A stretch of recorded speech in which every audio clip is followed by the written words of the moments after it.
Snickerdoodles are the classic cinnamon and sugar topped cookie.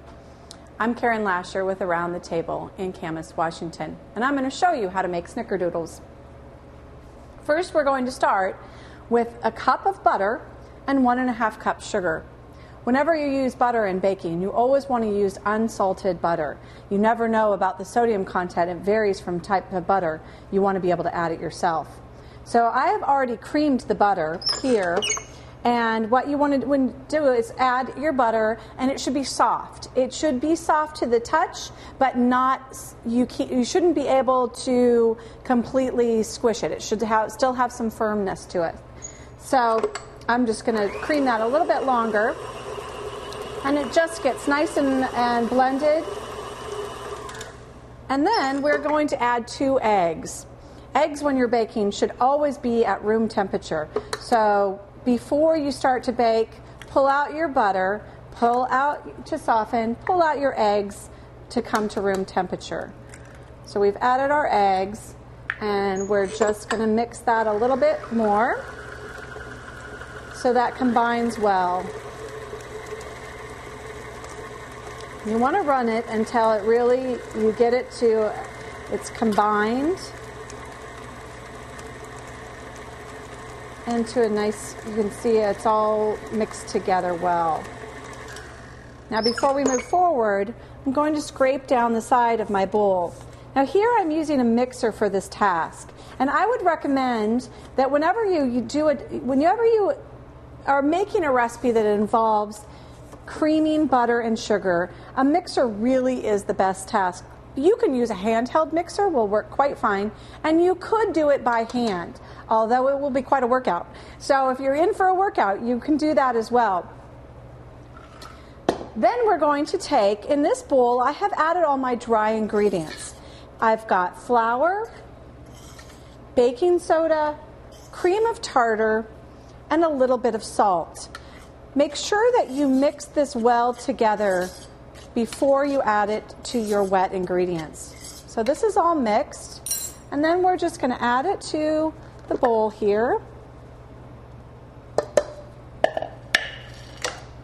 And bring up the mixer. Now when we do this, we're going to start very, very slow because the flour will have a tendency to fly all over the place, and we don't want that. And then when it gets going, you can let it mix well together. This is one of my favorite cookies, and I think part of it is just because it just has such a fun name. Snickerdoodle makes me think of my mom used to make some really wonderful snickerdoodles. So once that's mixed, we're going to remove it, and we're going to make small little balls.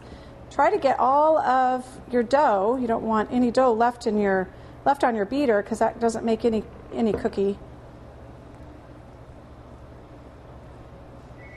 And get all that. And I like to use, you can use your hands or a little teaspoon, whatever you would like to make your scoops. And it really doesn't matter what size. The size is really going to just dictate how long you're going to have to cook your cookies, how long you're going to have to bake them. So you're either going to you can make little tiny snickerdoodles that are just that bite-sized little morsel, or you can make those big monster cookies. So here I've got a scoop, an ice cream scoop, and I'm going to use this to make it just makes a much faster process. I can do a lot of cookies really quickly with an ice cream scoop. It's also sort of a trick in a professional kitchen. You'll use a scoop because it's consistency. You know that every single time you're going to have the same size cookie. Now when I'm putting it on the tray here the first time, I'm really just doing this to get them on there, because the second part of it, the fun part, is we're going to roll it in the cinnamon and sugar. So in the bowl here, I have some cinnamon and sugar mixed up. 2 tablespoons of sugar to 2 teaspoons of cinnamon.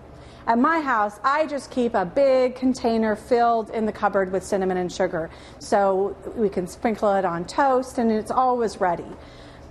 So then you're just going to take your balls and just roll them in your cinnamon and sugar. And this is now where I'm going to spread these out on my cookie sheet.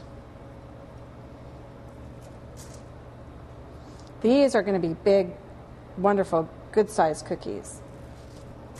Perfect for a hungry teenager. So I've put these cookies on a parchment paper lined cookie tray.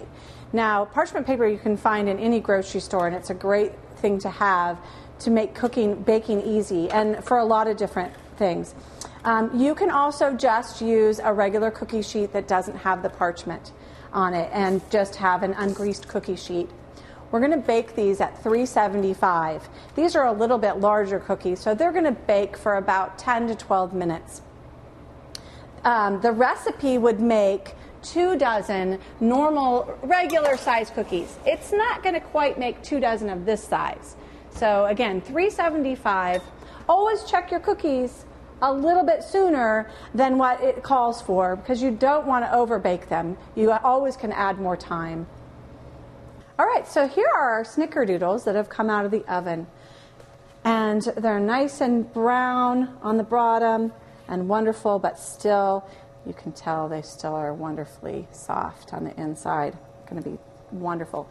Now, you can add at this point, when they fresh come out of the oven, you can add a little extra cinnamon or sugar on the top for an added cinnamon and sugar. I like to leave mine just plain this way. Enjoy.